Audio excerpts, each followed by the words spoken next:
Property Show, we bring you what's buzzing in Bengaluru's housing market. Where are the homes selling the fastest and what are the upcoming investment hotspots? With Pavitra Shankar, ED Brigade Group, Rangarajan, COO Housing.com and Gaurav Kumar, MD Residential Capital Services, CBRE. Also, in news you can use, Maharera has slapped a fine on a developer selling non-agricultural land as a plotted development. Should you buy into a plotted development only if it's RERA registered? Sudeep Malik, partner at Khetan & Co. will tell us what the RERA law says. Let's begin with Bengaluru first. Pavitra, many thanks for joining us today. And I'm going to start with the numbers which came out. Brigade Group ended the June quarter with a sales value of 470 crore rupees, which is, I think, a growth of over 100% by value compared to last year's same period. So enough reasons to make you happy and smile? Yeah, definitely. I think we were expecting the quarter to be a little tough because of the local restrictions and lockdown because of the second wave.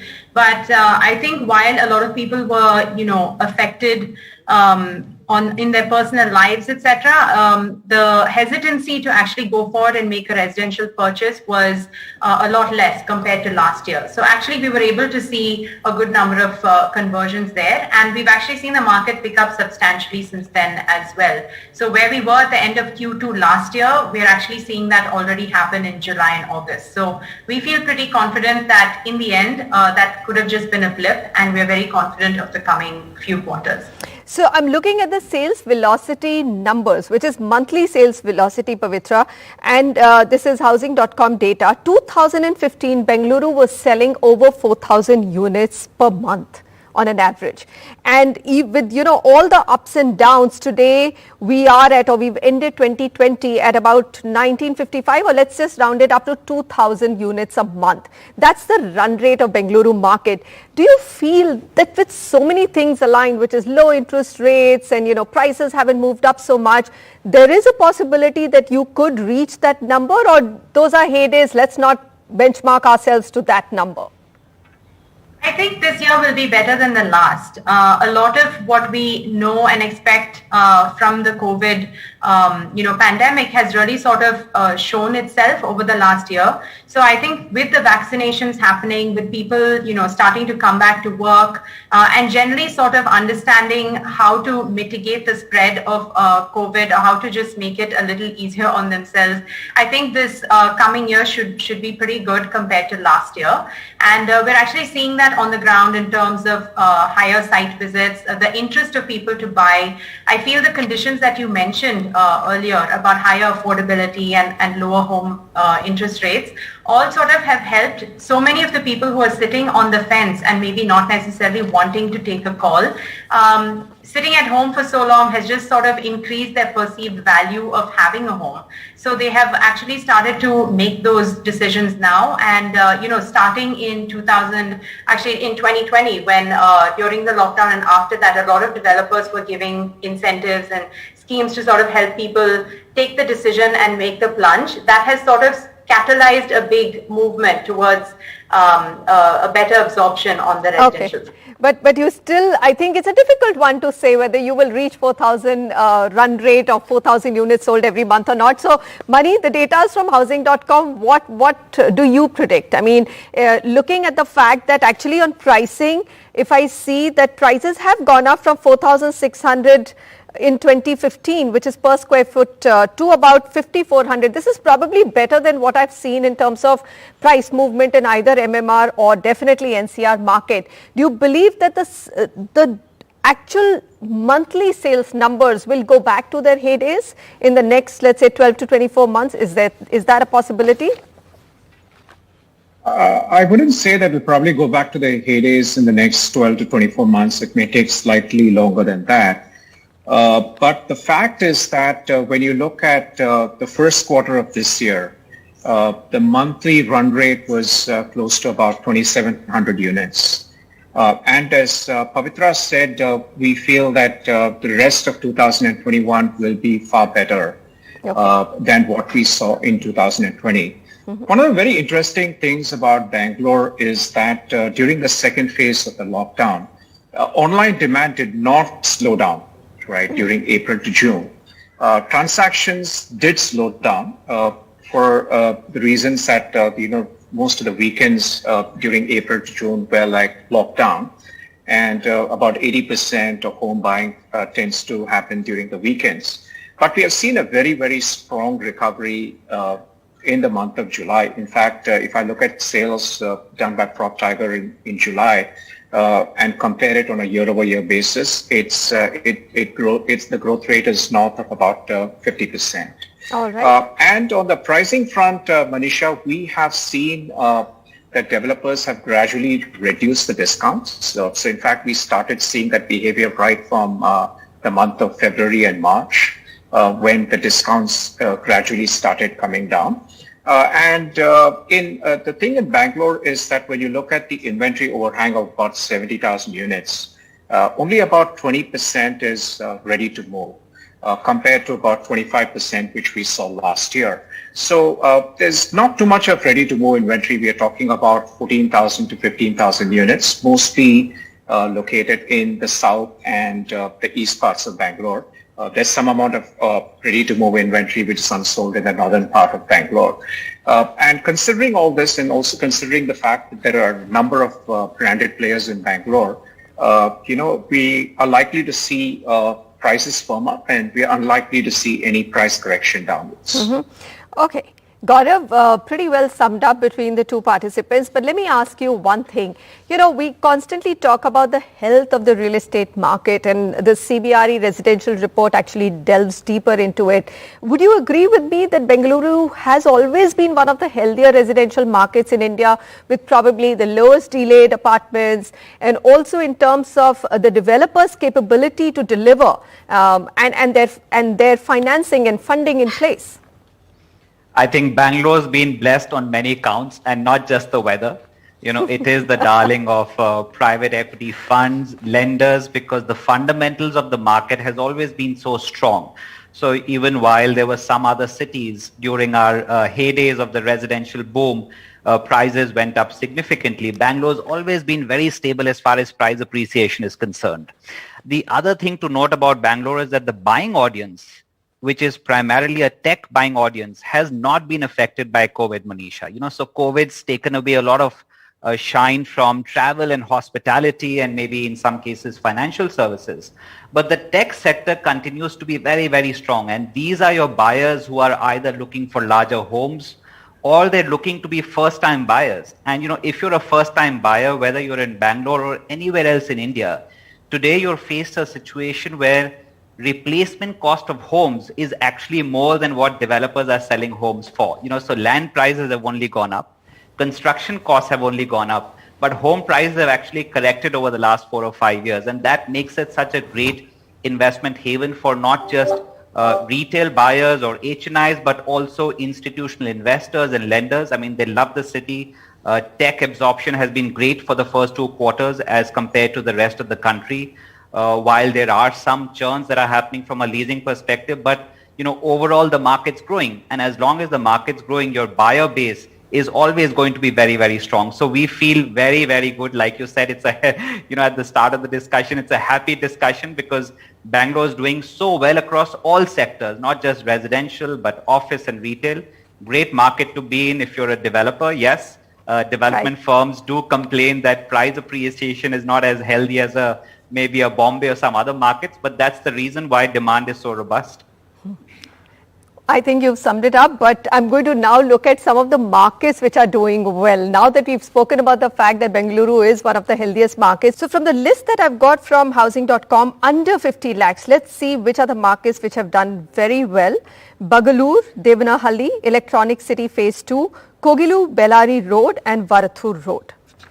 I believe you have 2 projects there, Pavitra, which are in the top 3 projects sold list. Yeah, we do. We have our Brigade Utopia, which is in Varathur Road. We have Brigade Eldorado, which is in Bagalur Road, and we have Brigade Orchards, which is in Devanahalli. And all these basically have inventory in that sweet spot of 50 lakhs to 1 crore even. Varathur can be a higher priced market because it basically has the catchment area of all the IT professionals, whereas the other 2 are still growing markets, but are still growing very strongly.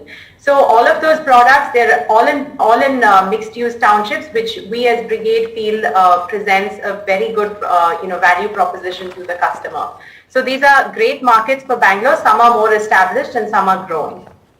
There's another segment which seems to be doing extremely well, that big demand for 3-bedroom house. So for a change, rather than doing a price breakup, we actually, through this matrix at housing.com, can you give us the top 5 selling markets in the 3-bedroom segment? And of course, they came back saying they would be priced between 75 lakhs to 2 crores. So these are the micro markets: Whitefield, Begur, Varathu Road, Old Madras Road, which is Krishnarajpuram, and Kanamangala. Take it from here. Do you believe that going forward, whether it's under 50 lakh or it's the 3-bedroom markets that we've spoken about, these will continue to do well, or there are other hotspots that we should look at? See, when you read about the projects priced below 50 lakhs, right, a lot of them are located in North Bangalore, right? Honestly, I thought a couple of years ago that North Bangalore would do much better. While you still have a reasonable amount of supply out there, we find that the absorption in North Bangalore is not good as, let's say, the east or the south part of Bangalore. And that's primarily, I think, because infrastructure has really not kept pace with the residential development out there. So, for example, housing, we came out with a healthcare report. And in Bangalore, if you look at the healthcare facilities, a lot of it is centered around central Bangalore and towards the east part of Bangalore. And some of them are sprinkled down south, but not too much up north. So from a lifestyle perspective, I think North Bangalore has not done well in terms of absorption in the recent past. And North Bangalore is also now emerging as like a hotspot in terms of plots. So when you look at Devanahalli or when you go past the airport, right, a lot of plot options for investors to choose from. In terms of where the actual market is doing well, right, you're finding that the market on the eastern side, when you look at the Whitefield area, it's doing well. And I think this year, Sarjapur is going to do very well. There are quite a few launches which are slated out there in Sarjapur. And Sarjapur and Kanakpura Road are two areas where I think the market will do very well. On the western side of Bangalore, Manisha, it's not always been a very hot market. It's been about 8 to 10% of Bangalore's total sales. There we have areas like Kingeri, which is an industrial area, which is more like affordable housing, which has done well. There's also a project which was launched by a prominent developer called Jindal City, which has done well. But that was largely because, it had metro connectivity from Jindal City down to Yeshwanthpur and then from Yeshwanthpur towards the rest of Bangalore. So if I were to lay my bets on Bangalore for this year, I would really look very, very hard at Sarjapur Road and south of Bangalore. Gaurav, where would you lay your bets? There's also the Bangalore-Mysore highway or expressway that everybody is talking about. Sure. So, our data shows us a slightly different view from what Mani expressed. North Bangalore, as we see the data, especially Thanisandra Road, Hennur Road, Hebal and beyond, for the mid-market space especially, Thanisandra Road has done very, very well. In fact, there's been a slight price appreciation as well. And from an infrastructure perspective, phase 3 of the metro is going to hit very close. There's been almost about 100 crore investment from the local government to upgrade and widen Thanisandra Road. And that entire micro market will now see a few malls and a few hotels coming up.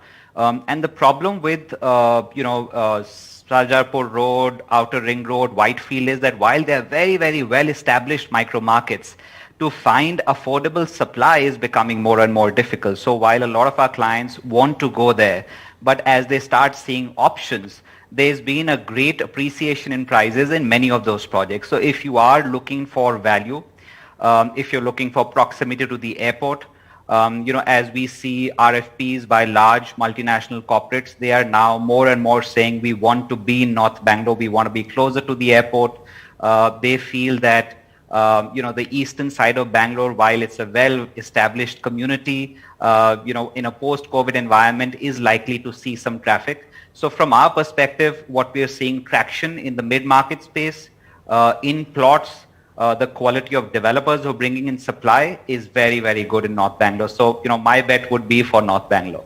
Pavitra, would you like to choose between the two? Just very quickly, we have about 30 seconds.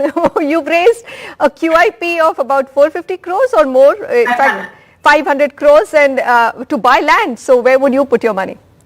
North and East Bangalore. And as the opportunity arises, maybe in the South as well. So I agree with, it really depends on the different sub-markets. The idea is to have a well-diversified portfolio even in Bangalore, because sometimes we don't know what are the kinds of sudden changes that happen, and that we have suddenly seen a lot of movement towards North Bangalore, which previously was not happening.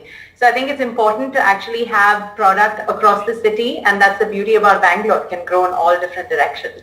Absolutely. Just one more point, Manisha, while, Pavitra, I know, is a master of integrated communities and townships, the one highlight that we are seeing, the outlier trend in Bangalore and every other city, is the walk to work concept. Mm-hmm. So we will see integrated townships, integrated communities do very well, whether you're in North or East. And if you can have that ability to walk to work, shop and live where you are, I think it's going to be fantastic. And I think that will save you from the Bangalore traffic, which is notorious to say the least. Pavitra, Mani and Gaurav, thank you very much. It's been an interesting discussion. But it is, like you rightly said, a market which is much in demand because the IT sector continues to boom and do very well. Thanks again for being part of this discussion. Thank you. Thank you. Thank you.